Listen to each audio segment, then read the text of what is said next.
നമസ്കാരം. എൻ്റെ പേര് Smitha Haridas. Thiruvananthapuram Anavoor government higher secondary സ്കൂളിലെ ഫിസിക്സ് അധ്യാപികയാണ്. ഇതിന്റെ രണ്ടാമത്തെ വീഡിയോ ആണ്. ആദ്യത്തെ വീഡിയോയ്ക്ക് വളരെ നല്ല പ്രതികരണമാണ് ലഭിച്ചത്. എല്ലാവർക്കും നന്ദി. ഇന്ന് നമ്മൾ ഡിസ്കസ് ചെയ്യാൻ പോകുന്നത് +2 ഫിസിക്സിലെ ഒന്നാമത്തെ ചാപ്റ്ററായ ഇലക്ട്രിക് ചാർജസ് ആൻഡ് ഫീൽഡ്സ്. അതിലെ ഇലക്ട്രിക് ചാർജിനെ സംബന്ധിക്കുന്ന കുറച്ച് കാര്യങ്ങളാണ്. Electric charge is the intrinsic or inherent property of matter. Electric charge is a physical quantity. Physical quantities are those which can be measured. Measure ചെയ്യാൻ പറ്റുന്ന ക്വാണ്ടിറ്റീസിന് യൂണിറ്റ് ഉണ്ടായിരിക്കണം. So, what is the unit of charge? Unit of charge is coulomb. C-O-U-L-O-M-B. Symbol is capital C. Charles Augustine D coulomb എന്ന സയന്റിസ്റ്റിന്റെ ബഹുമാനാർത്ഥമാണ് ചാർജിന്റെ unit coulomb എന്ന് കൊടുത്തിരിക്കുന്നത്. സയന്റിസ്റ്റിന്റെ പേര് unit ആയിട്ട് പറയുമ്പോൾ സ്മോൾ ലെറ്റേഴ്സിൽ തുടങ്ങണമെന്നാണ് നിയമം. നമ്മൾക്ക് പരിചിതമായ മറ്റു പല ഫിസിക്കൽ ക്വാണ്ടിറ്റീസിന്റെയും യൂണിറ്റ്സ് സയന്റിസ്റ്റിന്റെ പേരുള്ളതുണ്ട്. ഉദാഹരണത്തിന് ന്യൂട്ടൺ, ജൂൾ. ഇപ്പം സിമ്പിളായിട്ട് കൊടുക്കുകയാണെങ്കിൽ ന്യൂട്ടനെ ക്യാപിറ്റൽ തന്നെ എഴുതാം. യൂണിറ്റ് ആയിട്ട് സയന്റിസ്റ്റിന്റെ പേര് എഴുതുമ്പോൾ NEWTON സ്മോൾ ലെറ്റേഴ്സിലാണ് എഴുതേണ്ടത്. അതുപോലെ ജൂൾ 1 ക്യാപിറ്റൽ J എന്നുള്ളത് സയന്റിസ്റ്റിന്റെ പേര് യൂണിറ്റ് ആയിട്ട് എഴുതുമ്പോൾ JOUL സ്മോൾ ലെറ്റേഴ്സിൽ എഴുതണം. ഓക്കെ, സോ ഇങ്ങനെയുള്ള ഫിസിക്കൽ ക്വാണ്ടിറ്റീസ് ഒന്ന് റീകളക്ട് ചെയ്യാൻ ശ്രമിക്കുക, ഓർമ്മിച്ച് വെക്കാൻ ശ്രമിക്കുക. ഇപ്പോൾ ചാർജിന്റെ unit coulomb, simple capital C. ചാർജിന്റെ പ്രോപ്പർട്ടീസ് എന്താണെന്നാണ് നമ്മൾ കാണാൻ പോകുന്നത്. First property is additivity of charges. അതെന്താണെന്ന് വെച്ചാൽ the total charge of an isolated system is the algebraic sum of the individual charges. എന്താണ് ഐസൊലേറ്റഡ് സിസ്റ്റം? മാസും എനർജിയും സറൗണ്ടിങ്സുമായിട്ട് എക്സ്ചേഞ്ച് ചെയ്യാൻ പറ്റാത്ത സിസ്റ്റത്തിനെയാണ് ഐസൊലേറ്റഡ് സിസ്റ്റം എന്ന് പറയുന്നത്. നമ്മുടെ ചാർജിന്റെ ഒരു ഐസൊലേറ്റഡ് സിസ്റ്റം, അതില് 3 ചാർജസ് ഉണ്ടെന്ന് കൺസിഡർ ചെയ്യുക. ഉദാഹരണത്തിന് +Q, -Q, +2Q അങ്ങനെയുള്ള ചാർജസ് ആണെങ്കിൽ ടോട്ടൽ ചാർജ് +2Q മാത്രമേ വരികയുള്ളൂ അഡിറ്റിവിറ്റി ഓഫ് ചാർജസ് പ്രകാരം. ആദ്യം പറഞ്ഞ +Qയും -Qയും ക്യാൻസൽ ചെയ്തു പോകും, പിന്നെ +2Q മാത്രമേ ഉള്ളൂ. അതാണ് additivity of charges. The total charge of an isolated system is the algebraic sum of the individual charges. Okay, ഇനിയുള്ളത് കൺസർവേഷൻ ഓഫ് ചാർജ് ആണ്. നമ്മൾ ഊർജ്ജ സംരക്ഷണ നിയമവും ദ്രവ്യ സംരക്ഷണ നിയമവും ഐൻസ്റ്റൈന്റെ മാസ് എനർജി റിലേഷൻഷിപ്പും ഒക്കെ അറിയാവുന്നവരാണ്. E=mc². അതുപോലെ തന്നെ കൺസർവേഷൻ ഓഫ് ചാർജും പറയാൻ സാധിക്കും. The total charge of an isolated system remains constant. മറ്റൊരു statement, charge can neither be created nor be destroyed but could be transferred from one body to another body. ചാർജിനെ നിർമ്മിക്കാനോ നശിപ്പിക്കാനോ സാധ്യമല്ല, ഒരു ബോഡിയിൽ നിന്നും മറ്റൊരു ബോഡിയിലേക്ക് ചാർജിനെ ട്രാൻസ്ഫർ ചെയ്യിക്കാൻ സാധ്യമാണ്. അതാണ് കൺസർവേഷൻ ഓഫ് ചാർജ്. ഇനി മൂന്നാമത് പറയാനുള്ളത് ക്വാണ്ടൈസേഷൻ ഓഫ് ചാർജ്. എന്താണ് ക്വാണ്ടൈസേഷൻ ഓഫ് ചാർജ്? അപ്പോൾ ക്വാണ്ടം ഓഫ് ചാർജ് എന്താണെന്ന് അറിയണം. ഒരു പാക്കറ്റ് ഓഫ് ചാർജിനെയാണ് 1 ക്വാണ്ടം ഓഫ് ചാർജ് എന്ന് പറയുന്നത്. ഇലക്ട്രോണിക് ചാർജ് ആണ് 1 ക്വാണ്ടം ഓഫ് ചാർജ്. അതിന്റെ മൂല്യം 1e. ഇലക്ട്രോണിക് ചാർജിനെ സ്മോൾ ലെറ്റർ E വെച്ചാണ് റെപ്രസെന്റ് ചെയ്യുന്നത്. 1e = 1.6 × 10⁻⁻19 കൂളോം ആണ്. ഓക്കെ, ചാർജിനെ എക്സ്ചേഞ്ച് ചെയ്യാൻ പറ്റുമെന്ന് പറഞ്ഞു, ഒരു ബോഡിയിൽ നിന്ന് മറ്റൊരു ബോഡിയിലേക്ക് മാറ്റാൻ പറ്റുമെന്ന് പറഞ്ഞു. അത് ഇലക്ട്രോണിക് ചാർജിന്റെ ഇന്റഗ്രൽ മൾട്ടിപ്പിൾസ് ആയിട്ടാണ് ചാർജ് എക്സ്ചേഞ്ച് ചെയ്യപ്പെടുക. അതാണ് ക്വാണ്ടൈസേഷൻ ഓഫ് ചാർജ്. സ്റ്റേറ്റ്മെന്റ് ആയിട്ട് ഇങ്ങനെ പറയാം, Q = ±NE. ഇതാണ് ക്വാണ്ടൈസേഷന്റെ സ്റ്റേറ്റ്മെന്റ്. Q = ±NE. ± എന്ന് വെച്ചാൽ ഇലക്ട്രോൺസ് നഷ്ടപ്പെടുമ്പോൾ പോസിറ്റീവ് ചാർജ് കിട്ടും, പോസിറ്റീവ് ചാർജ് ആവും. ഇലക്ട്രോൺസ് ലഭിക്കുമ്പോൾ നെഗറ്റീവ് ചാർജ് ആവും. എന്നുള്ളത് 1, 2, 3 integral values. So quantisation of charge പറയുന്നത് ചാർജ് ലഭിക്കുകയോ നഷ്ടപ്പെടുകയോ ചെയ്യുന്നത് ഇയുടെ ഇൻഡിജർ വാല്യൂസ് ആയിട്ടാണ്. Q equal two plus or minus NE.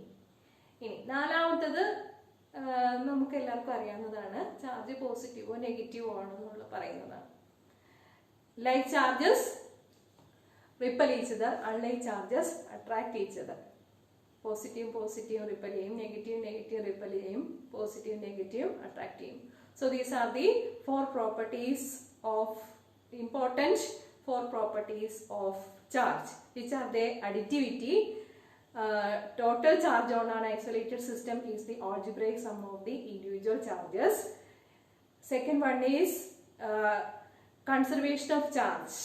Charge can neither be created nor be destroyed in an isolated system but could be transferred from one body to another body, or the total charge on an isolated system remains constant. മൂന്നാമത്തേത് quantization of charge. Charge on a body is always an integral multiple of the fundamental unit of charge, Q equal to plus or minus NE. നാലാമത്തെ property, charge is either positive or negative. Like charges repel, unlike charges attract. Okay. ഇതിൽ ഏറ്റവും പ്രധാനമായിട്ടുള്ളത് ക്വാണ്ടിസേഷൻ of charge ആണ്. അതിനെ സംബന്ധിക്കുന്ന കുറച്ച് numerical problems നമുക്ക് ചെയ്യാൻ ശ്രമിക്കാം. First problem, how many electronic charges from 1 coulomb of charge? ഒരു കൂളം ചാർജിൽ എത്ര ഇലക്ട്രോൺസ് ഉണ്ടായിരിക്കും എന്നാണ് ചോദ്യം. വളരെ എളുപ്പത്തിൽ direct substitution Q equal to NE കൊടുത്താൽ ചെയ്യാൻ പറ്റുന്നതാണ്. ഹൗ മെനി ഇലക്ട്രോൺസ്, എന്നിന്റെ മൂല്യം കണ്ടുപിടിക്കാനാണ് ചോദ്യം. Q equal to NE. So N equal to Q by E. What is Q? Q is 1 coulomb. 1 കൂളമിലാണ് ചോദ്യം. E is 1.6 × 10⁻⁻90.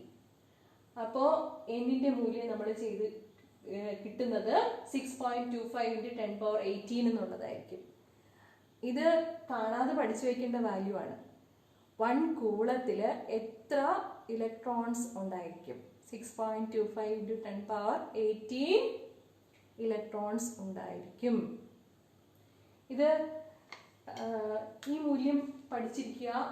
1/1.6 എന്ന് പറഞ്ഞാൽ അതിന്റെ മൂല്യം 0.625 ആണ്. ഇനി 10⁻⁻19 മുകളിലേക്ക് പോകുമ്പോൾ എത്ര വരും? 10⁻19 വരും. സോ 0.625 × 10⁻19 അത് സ്റ്റാൻഡേർഡ് ആയിട്ട് എഴുതണം. സ്റ്റാൻഡേർഡ് ആയിട്ട് എഴുതുമ്പോൾ 6.25 ഇൻറ്റു ഇവിടുന്ന് ഒരു 10 എടുത്തു, പിന്നെ ബാക്കി എത്ര ഉണ്ടാവും? 10⁻18. So this is it. 1 coulomb ചാർജിൽ 6.25 × 10⁻18 ഇലക്ട്രോൺസ് ഉണ്ടായിരിക്കും. So first problem is over. രണ്ടാമത്തത്, a comb drawn through a person's hair causes 10⁻22 electrons to leave the person's hair and stick to the comb. Calculate the charge carried by the comb. നമ്മൾക്ക് എല്ലാവർക്കും പരിചയം ഉള്ള ഒരു കാര്യമാണിത്. അതായത് frictional ഇലക്ട്രിസിറ്റിയുടെ example ആണ്. എന്താണ് ഫ്രിക്ഷണൽ ഇലക്ട്രിസിറ്റി എന്ന് പറഞ്ഞു കഴിഞ്ഞാൽ, രണ്ട് ഇൻസുലേറ്റേഴ്സ് തമ്മിൽ കോണ്ടാക്റ്റിൽ വന്നു കഴിയുമ്പോൾ ഒരു ബോഡിയിൽ നിന്ന് മറ്റു ബോഡിയിലേക്ക് ഇലക്ട്രോൺസിനെ ട്രാൻസ്ഫർ ചെയ്യപ്പെടുന്നതിനെയാണ് ഫ്രിക്ഷണൽ ഇലക്ട്രിസിറ്റി എന്ന് പറയുക. ഡ്രൈ ഹെയർ ഇൻസുലേറ്റർ ആണ്. കോംബ് ഉണങ്ങിയ ചീർപ്പ് അതും ഇൻസുലേറ്റർ ആണ്. അപ്പോൾ ചീർപ്പ് വെച്ച് മുടി കോതുമ്പോൾ മുടിയിൽ നിന്നും കുറെ ഇലക്ട്രോൺസ് ചീർപ്പിലേക്ക് ട്രാൻസ്ഫർ ചെയ്യും. ഈ ചീർപ്പിനെ നമ്മൾ ചെറിയ പേപ്പറിന്റെ ഒക്കെ അടുത്ത് കൊണ്ടുവന്നു കഴിഞ്ഞാൽ പേപ്പറിനെ അട്രാക്ട് ചെയ്യുന്നതായിട്ട് കാണാൻ പറ്റും. അത് ഫ്രിക്ഷണൽ ഇലക്ട്രിസിറ്റി കിട്ടുന്നത് കൊണ്ടാണ്. കോമ്പിന് നെഗറ്റീവ് ചാർജ് കിട്ടും. ഇലക്ട്രോൺസ് കോമ്പിലേക്ക് ട്രാൻസ്ഫർ ചെയ്യപ്പെടുന്നതുകൊണ്ട് നെഗറ്റീവ് ചാർജ് കിട്ടും. എത്ര ഇലക്ട്രോൺസ് ട്രാൻസ്ഫർ ചെയ്തു എന്ന് നമ്മുടെ പ്രോബ്ലത്തിൽ പറഞ്ഞിരിക്കുന്നത് 10⁻22 ഇലക്ട്രോൺസ് ട്രാൻസ്ഫർ ചെയ്തു എന്നാണ് പറഞ്ഞിരിക്കുന്നത്. അങ്ങനെയാണെങ്കിൽ ചീർപ്പിന്റെ ചാർജ് എത്രയാണ് അതാണ് ചോദ്യം. Q equal to NE direct ആയിട്ട് അങ്ങ് ചെയ്താൽ മതി, വേറെ ഒന്നുമില്ല ഇതിനകത്ത്. Q equal to NE. N 10⁻22, E 1.6 × 10⁻⁻90. So the value is 1.6 × 10⁻3. 10⁻3 എങ്ങനെയാണ് വരുന്നത്? 22 minus 19. 10 power 22 into 10 power minus 19. A raised to m into a raised to n. അപ്പോൾ a raised to m minus n ആണ്. പ്ലസും മൈനസും അല്ലേ? അപ്പോൾ 22 minus 19 അത് എത്ര വരും? 10 power 3. അപ്പോൾ എത്രയും കൂളോം. 10 power 22 ഇലക്ട്രോൺസ് ട്രാൻസ്ഫർ ചെയ്ത് കഴിഞ്ഞാൽ ചീർപ്പിന് എത്ര ചാർജ് കിട്ടുമെന്നാണ്? 1.6 into 10 power 3 coulomb of charge. അത്രയും കിട്ടുമെന്നാണ് നമ്മുടെ പ്രോബ്ലം പറയുന്നത്. ഇനി ലാസ്റ്റ് ഒരു പ്രോബ്ലം കൂടി ഡിസ്കസ് ചെയ്യാം. If a body gives out 10 power 9 electrons every second, how much time is required to get a total charge of 1 coulomb from it? ഈ problem എങ്ങനെയാണ് ചെയ്യേണ്ടത്? അതിൽ എന്താ പറഞ്ഞിരിക്കുന്നത്? If a body gives out 10 power 9 electrons every second, ഓരോ സെക്കൻഡിലും 10 power 9 electrons കൊടുക്കുന്നുണ്ടെങ്കിൽ എത്ര സമയം കൊണ്ടാണ് ഒരു കൂളം ചാർജ് ആവുക എന്നുള്ളത്. അത് നമുക്ക് Q ഈക്വൽ ടു ME വെച്ചിട്ട് ചെയ്യാൻ പറ്റും. ഒരു സെക്കൻഡില് 10 പവർ 9 ഇലക്ട്രോൺസ് കൊടുക്കും. Electronic charge 1.6 into 10 power minus 19 ആണ്. അതായത് ഒരു സെക്കൻഡില് കിട്ടുന്ന ചാർജ് 1.6 into 10 പവർ 9 മൈനസ് 19 കൂടി 10 പവർ മൈനസ് 10 കൂളം ആയിരിക്കും. ഓക്കെ, ഒരു കൂളത്തിന് എത്ര സെക്കൻഡ് വേണമെന്ന ചോദ്യം. 10 പവർ മൈനസ് 19 കൂളത്തിന്റെ ആണ് നമുക്ക് കിട്ടിയത്. അപ്പോൾ ഒരു കൂളത്തിന്റെ കാണാൻ എന്ത് ചെയ്യണം? സാധാരണ നമ്മൾ എന്താ പറയുക, സാധനങ്ങളൊക്കെ വാങ്ങിക്കുന്ന കണക്കില്ലേ, അത് തന്നെ. ഇപ്പം ഇത്രയും കൂളത്തിനാണെങ്കിൽ ഒരു കൂളത്തിന് കണ്ടുപിടിക്കാൻ അതിൻ്റെ റെസിപ്രോക്കൽ എടുക്കുക. ജസ്റ്റ് റെസിപ്രോക്കൽ എടുക്കുക. അപ്പോൾ എത്ര സമയം വേണം? ഒരു സെക്കൻഡിൽ ഇത്രയും കൂളം ഉണ്ടാവുന്നുണ്ടെങ്കിൽ എന്താ പറയുന്നത്, ഒരു കൂളത്തിന് വേണ്ടിയിട്ട് എത്ര സമയം വേണം? അതാണ്. That is equal to, so the time is equal to 1 by 1.6 into 10 power minus 10. ഇത്രയും സെക്കൻഡ്സ് ആയിരിക്കും. നേരത്തെ ചെയ്ത പ്രോബ്ലം പോലെ തന്നെ 1 by 1.6 എന്ന് പറഞ്ഞാൽ 0.625. 10 പവർ മൈനസ് 10 മേലേക്ക് പോകുമ്പോൾ 10 പവർ പ്ലസ് 10 ഇത്രയും സെക്കൻഡ്സ്. ഇനി അത് സ്റ്റാൻഡേർഡായിട്ട് എഴുതുമ്പോൾ 6.25 into 10 പവർ 9 സെക്കൻഡ്സ്. ഇതാണ് ഉത്തരം. ഒന്നുകൂടി ശ്രദ്ധിച്ചോളൂ. If a body gives out 10 power 9 electrons every second, ഓരോ സെക്കൻഡ്സിലും 10 പവർ 9 ഇലക്ട്രോൺസ് കൊടുക്കുന്നുണ്ടെങ്കിൽ ഒരു കൂളം ചാർജിന് എത്ര സമയം വേണം എന്നുള്ളതാണ് ചോദ്യം. അപ്പൊ നമുക്ക് മൊത്തം ചാർജ് ആദ്യം കണ്ടുപിടിക്കാം. മൊത്തം ചാർജ് 10 പവർ മൈനസ് 10 കൂളം ആയിരിക്കും. അതിന്ന് ഒരു ചാർജ് കണ്ടുപിടിക്കാൻ ജസ്റ്റ് റെസിപ്രോക്കൽ എടുത്താൽ മാത്രം മതി. റെസിപ്രോക്കൽ എടുക്കുമ്പോഴേക്കും 6.25 into 10 raised to 9 seconds എന്ന് കിട്ടും. 3 പ്രോബ്ലംസും ഡിസ്കസ് ചെയ്ത് മനസ്സിലായി കാണുമെന്ന് വിചാരിക്കുന്നു.